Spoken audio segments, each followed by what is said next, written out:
சட்டப்பேரவை தேர்தல் குறித்து தலைமை தேர்தல் ஆணையர் ஞானேஷ்குமார் நாளை மற்றும் நாளை மறுநாள் ஆலோசனை.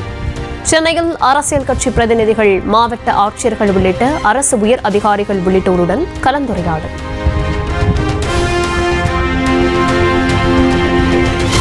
புதுச்சேரி தேர்தல் பணிகள் குறித்து அரசியல் கட்சி பிரதிநிதிகள், அதிகாரிகளுடன் இந்திய தலைமை தேர்தல் ஆணையர் ஞானேஷ்குமார் ஆலோசனை. வெளிப்படையாகவும் அமைதியாகவும் தேர்தலை நடத்த அரசியல் கட்சிகள் கோரிக்கை.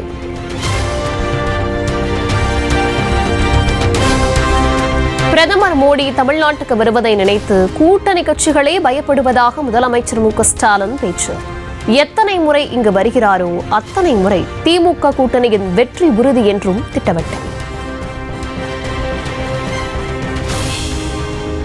சில தேர்தல் நேரத்தில் மட்டும் உங்களை வட்டம் அடிப்பாங்க. தேர்தல் நேரத்தில் மட்டும் வருவாங்க. தேர்தல் சீசன் காரணத்தினால மாண்புமிகு பிரதமர் மோடி அவர்களும் இனி அடிக்கடி தமிழ்நாட்டு பக்கம் வரப்போறார். ஏற்கனவே வர ஆரம்பிச்சுட்டாரு, இன்னும் வரவர். அதை நினைச்சு அவருடைய கூட்டணியிலே பயப்படுறாங்க. ஏன் தெரியுமா? எவ்வளவு அதிகமா பிரதமர் அவர்கள் இங்கே வராரோ அந்த அளவுக்கு பெரிய வித்தியாசத்தில் என்டிஏ கூட்டணி தோல்வி அடையும்.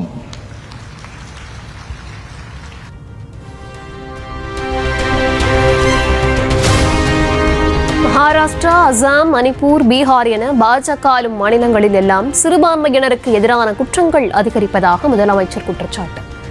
வன்முறை, வெறுப்பை கைவிட்டு எப்போதுதான் பாஜக வளர்ச்சியை பற்றி பேசும் என்றும் கேள்வி. அண்மையில் கிறிஸ்துமஸ் பண்டிகையின் போது இந்தியா முழுக்க கிறிஸ்தவர்கள் மேல தாக்குதல் நடத்தப்பட்டுச்சு. மகாராஷ்டிராவில் பிற்படுத்தப்பட்ட முஸ்லிம்களுக்கு இடஒதுக்கீடு ரத்து. மணிப்பூர் இன்னும் பற்றி எரியுது. அசாமில் இன்னும் மோசம். அந்த மாநிலத்துடைய பாஜக முதலமைச்சர் தான் வகிக்கக்கூடிய பொறுப்பை, மாண்பை மறந்து முஸ்லிம்கள் மேல வெளிப்படையா வெறுப்பை கக்குகிறார்.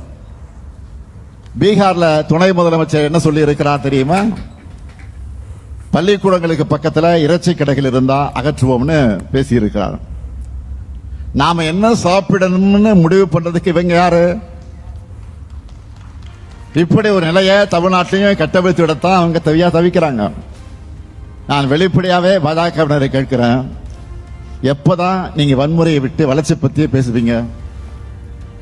எப்பதான் வெறுப்பையும் பிரிவினையும் விதைக்கிற முயற்சிகளை நிறுத்திட்டு தமிழ்நாட்டுக்கு நல்ல விஷயம் பற்றி பேச போறீங்க? யோசிப்பீங்க. தொடர்ந்து தமிழ்நாட்டை குறை சொல்லி பேசுறீங்க. அதுக்கு பதிலாக உங்களுக்கு தகுதி இருக்கா? குறை சொல்லி பேசுவதற்கு உங்களுக்கு தகுதி இருக்கா?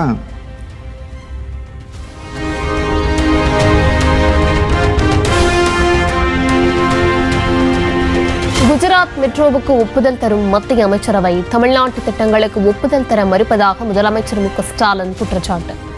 தமிழ்நாட்டை சென்ட் ஜார்ஜ் கோட்டைதான் ஆள வேண்டுமே தவிர டெல்லி செங்கோட்டை அல்ல என்றும் ஆவேசம்.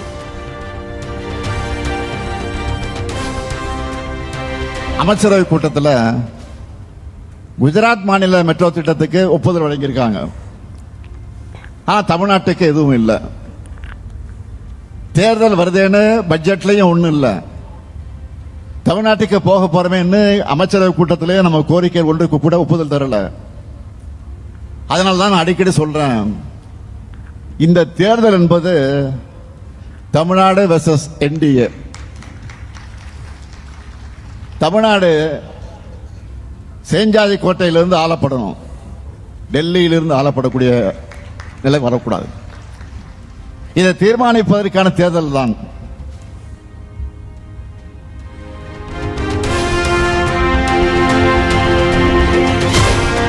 குடும்பத்திற்கு 10,000 ரூபாய் தருவதாக இபிஎஸ் சுடும் வடைகளை எல்லாம் நம்ப தமிழ்நாட்டு மக்கள் தயாராக இல்லை என முதலமைச்சர் சாடல். ஒருத்தர் நாட்டு மக்கள் எல்லோருக்கும் ஒவ்வொருத்தருக்கும் 15 லட்சம் ரூபாய் தருவேன்னு வடை சுட்ட மாதிரி பழனிசாமி அவர்களும் வாய்க்கு வந்தபடி வெரைட்டியா இப்ப வடை சுட்டு இருக்காரு. இந்த வடைகளை எல்லாம் மக்கள் நம்ப தயாராக இல்லை.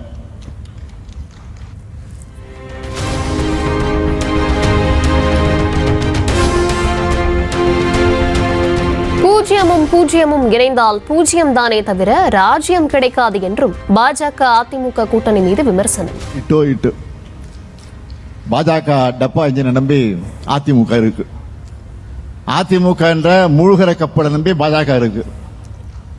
பூஜ்ஜியமும் பூஜ்ஜியமும் சேர்ந்தா பூஜ்ஜியம் தான், ராஜ்யம் கிடைக்காது.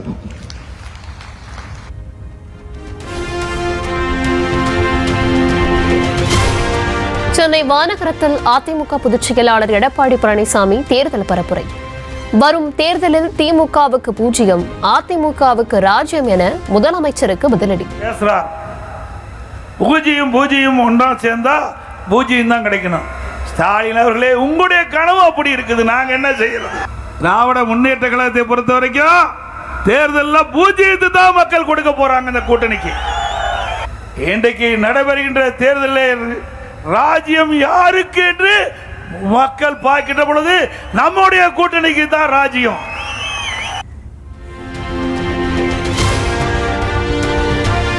தேர்தல் வந்த காரணத்தினால் முதலமைச்சர் தந்திரமாக கோடைக்கால சிறப்பு நிதி 2000 ரூபாய் வழங்கியதாக இபிஎஸ் புகார். அதிமுக ஆட்சிக்கு வந்தால் 10,000 ரூபாய் கொடுப்போம் என அறிவித்ததுதான் சூப்பர் ஹிட் என முதலமைச்சருக்கு பதிலடி. அந்த 3 மாத உரிமை தொகையை சேர்த்து கோடைக்காலம் 2000 ரூபாய் 5000 ரூபாய் கொடுத்திருக்கிறார். எதுக்கு? சொன்ன மாதிரி தேர்தல் பயம் வந்து விட்டது ஸ்டாலினுக்கு. எவ்வளவு தந்திரம் பாருங்க. அதான் சூப்பர் ஹிட். திரு ஸ்டாலின் அவர்களே, சூப்பர் ஹிட். நாங்க 10,000 கொடுத்தது அறிவித்ததா சூப்பர் ஹிட்.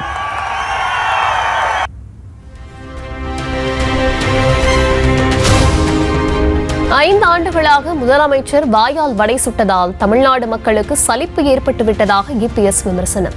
திட்டங்களுக்கு பெயர் வைப்பதில் முதலமைச்சருக்கு நோபல் பரிசு கொடுக்கலாம் எனவும் கிண்டல். நீங்க தான் வாயில வடை சுடுற. 5 வருஷமா வடை சுட்டு மக்களுக்கு உங்களுடைய ஆட்சியில சலிப்பு ஏற்பட்டு விட்டது. தீனா ஒரு பேரை வைப்பாரு, ஒரு திட்டத்தை அறிவிப்பாரு, அங்க போட்டோ ஷூட் எடுப்பாரு, பத்திரிகையில் வரும், ஊடகத்தில் வரும், அதோட முடிஞ்சு போச்சு. இப்படி பேர் வைப்பதற்கு நோபல் பரிசு கொடுக்கணும்னா ஸ்டாலின் கொடுத்தா பொருத்தமா இருக்கு.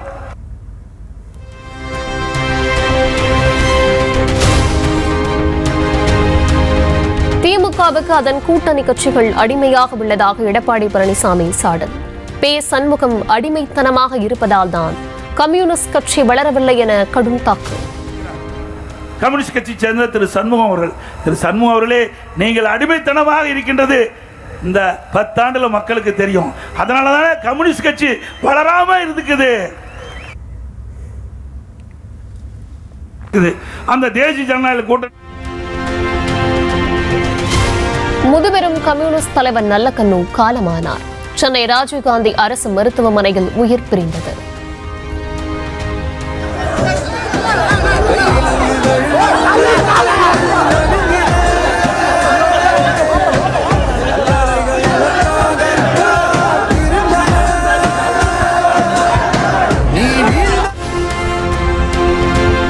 முக்கிய உடல் உறுப்புகள் அனைத்தும் செயல் இழந்ததால் நல்லக்கண்ணு உயிரிழப்பு. பிற்பகல் 1:55 மணி அளவில் உயிர் பிரிந்ததாக ராஜீவ்காந்தி அரசு மருத்துவமனை அறிக்கை. வாழ்நாள் போராளி நல்லக்கண்ணு ஆசைப்படி மருத்துவ ஓய்வுக்கு ஒப்படைக்கப்படும் உடல் சென்னை மருத்துவக் கல்லூரி மருத்துவமனைக்கு கொடை அளிக்கப்படுகிறது.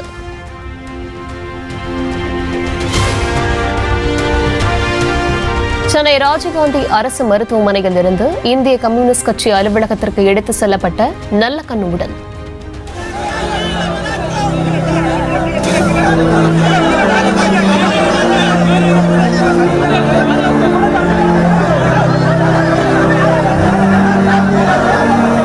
டி நகரில் உள்ள பாலன் இல்லத்தில் வைக்கப்பட்ட உடலுக்கு முதலமைச்சர் மு க ஸ்டாலின் உட்பட அரசியல் கட்சி தலைவர்கள், தொண்டர்கள், பொதுமக்கள் அஞ்சலி.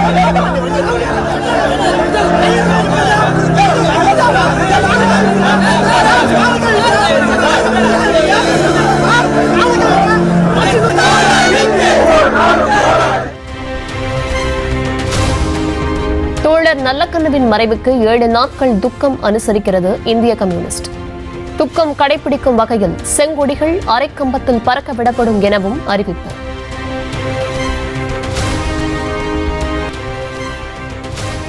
சமகாலத்தில் வாழ்ந்த சமரசமற்ற போராளி நல்லக்கண்ணு என முதலமைச்சர் மு க ஸ்டாலின் புகழஞ்சலி.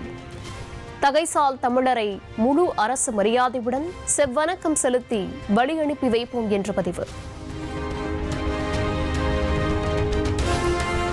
தனக்கென வாழாமல் பிறர்க்கென வாழ்ந்த சிறந்த பண்பாளர் நல்லக்கண்ணு என அதிமுக பொதுச் செயலாளர் EPS இரங்கல்.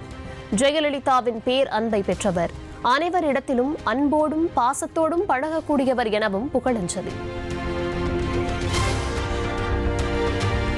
மாறாத கொள்கை பிடிப்புடன் வாழ்ந்து மறைந்த நல்லக்கண்ணுவின் இழப்பு ஈடு செய்ய முடியாதது என ரஜினிகாந்த் இரங்கல். தனக்கென்று ஒரு வாழ்வை சிந்தையே இல்லாதவர் நல்லக்கண்ணு என கமல்ஹாசனும் தாவேக தலைவர் விஜயும் இரங்கல்.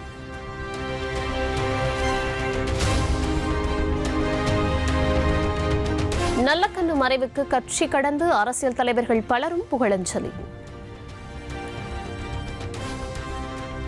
நல்லக்கண்ணு ஐயா அவர்கள் அவருடைய தியாகமும் அவருடைய வரலாறும் அரசியலில் ஈடுபடுகிற அத்தனை பேருக்கும் ஒரு பாடமாக இருக்கக்கூடிய அளவுக்கு அவர் வாழ்ந்து காட்டினார்.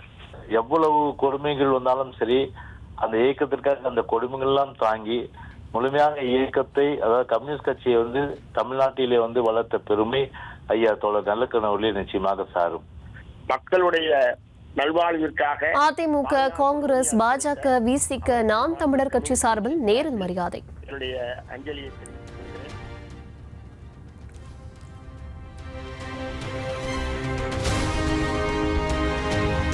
சிவப்பு கட்சியின் கருப்பு காந்தி இறந்துவிட்டதாக கவிஞர் வைரமுத்து இரங்கல். எதிர்காலத்தில் இறந்தவர்களை மீட்டுருவாக்கும் தொழில்நுட்பம் கண்டறிந்தால் நல்லக்கண்ணுவின் மீட்பையே நாடு கேட்கும் என உருக்கமாக பதிவு. பாமகவின் கொடி மற்றும் சின்னத்தை பயன்படுத்த அன்புமணிக்கு தடை விதிக்க கோரி ராமதாஸ் தாக்கல் செய்த வழக்கு. தேர்தல் ஆணையம் மற்றும் அன்புமணி தரப்பில் பதில் மனு தாக்கல் செய்ய சென்னை உரிமையியல் நீதிமன்றம் உத்தரவு. சைவ வைணவ சமயங்களை அவமதிக்கும் வகையில் பேசிய புகாரின் வழக்கு பதிவு செய்ய கோரிக்கை. முன்னாள் அமைச்சர் பொன்முடி மார்ச் 24 நேரில் ஆஜராக சென்னை சிறப்பு நீதிமன்றம் ஆணை. மதுரை காமராசர் பல்கலைக்கழக ஊழல் புகார் குறித்து சிபிஐ விசாரணை நடத்த உயர்நீதிமன்ற மதுரை கிளை உத்தரவு.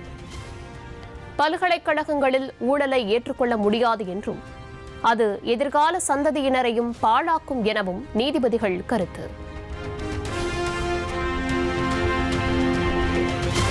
சேலம் பழைய பேருந்து நிலையத்தில் பயன்பாடற்று கிடக்கும் கடை வளாகத்தில் அதிகரிக்கும் சட்டவிரோத செயல்கள். ஆசை வார்த்தை கூறி மாணவிகளை அழைத்து வந்து சமூக விரோதிகள் அத்துமீறும் காட்சிகள் வெளியாகி அதிர்ச்சி.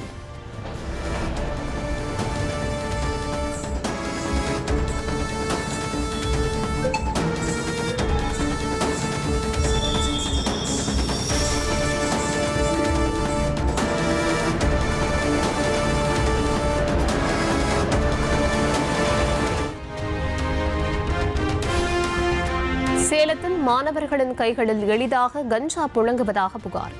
மாணவர்கள் ஒன்றாக சேர்ந்து கஞ்சா புகைக்கும் வீடியோ வெளியாகி அதிர்ச்சி.